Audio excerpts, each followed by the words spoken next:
ভারতে অবস্থান করলেও দেশটির মাটি ব্যবহার করে কোনো রাজনৈতিক কর্মকাণ্ড চালাতে পারবেন না বাংলাদেশের সাবেক প্রধানমন্ত্রী শেখ হাসিনা।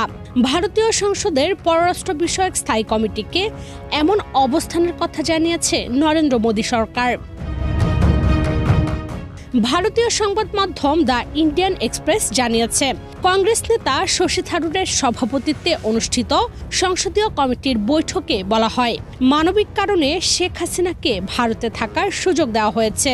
তবে ভারতের দীর্ঘদিনের নীতি অনুযায়ী দেশটির ভূখণ্ড কোনোভাবেই অন্য রাষ্ট্রের বিরুদ্ধে রাজনৈতিক কর্মকাণ্ডে ব্যবহার করা যাবে না। প্রতি সপ্তাহে সর্বোচ্চবার বিকাশ পেমেন্টে 50 জন হবেন পেমেন্ট চ্যাম্পিয়ন। জিতে নিন টিভি সহ আকর্ষণীয় সব প্রাইজ। বৈঠকে শেখ হাসিনার সম্ভাব্য বাংলাদেশের ফেরা নিয়েও আলোচনা হয়।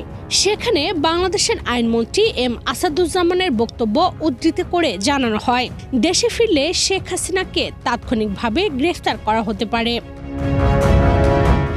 অন্যদিকে শেখ হাসিনাকে প্রত্যর্পণের জন্য বাংলাদেশে পাঠানোর অনুরোধ ভারতের প্রচলিত আইন ও নির্ধারিত প্রক্রিয়া অনুযায়ী সংশ্লিষ্ট কর্তৃপক্ষ পর্যালোচনা করছে বলেও সংসদীয় কমিটিকে জানিয়েছে দেশটির পররাষ্ট্র মন্ত্রণালয়। ভারত বাংলাদেশ সম্পর্কের ভবিষ্যৎ শীর্ষক প্রতিবেদনে দুই দেশের সম্পর্ক আরও জোরদারে কয়েকটি সুপারিশও করেছে সংসদীয় কমিটি। এর মধ্যে রয়েছে বাংলাদেশি নাগরিকদের জন্য স্বাভাবিক ভিসা কার্যক্রম দ্রুত চালু করা, গঙ্গার পানি বন্টন চুক্তি নবায়নে আলোচনা শুরু করা এবং বাংলাদেশের সংখ্যালঘুদের নিরাপত্তার বিষয়টিকে কূটনৈতিক অগ্রাধিকারের মধ্যে রাখা।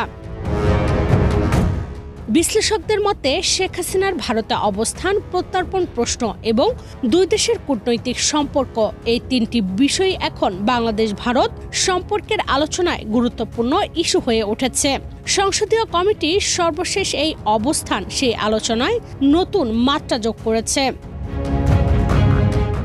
ডেস্ক রিপোর্ট, বাংলাদেশ প্রতিদিন।